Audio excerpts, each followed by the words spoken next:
Alam mo ba na may anthropologist na naging parte ng Capri Council sa Mindoro?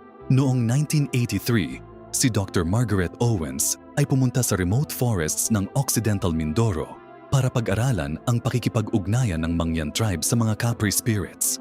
3 linggo niyang na-record ang mga tribal shamans na nakikipag-usap sa tree spirits gamit ang ancient dialect. Pero sa huling recordings, narinig niya ang malalim na boses na nag-iimbita sa kanya na sumama sa Forest Council. Ang nakakatakot, hindi na siya nakita pa. Ang equipment niya natagpuan sa paligid ng malaking balete tree, nakaayos sa ritual circles. Sa final audio log niya, inilalarawan niya ang mga shadow figures na may glowing red eyes na lumalabas sa trunk ng puno. Ang mga Mangyan elders ayaw pag-usapan kung ano ang nangyari.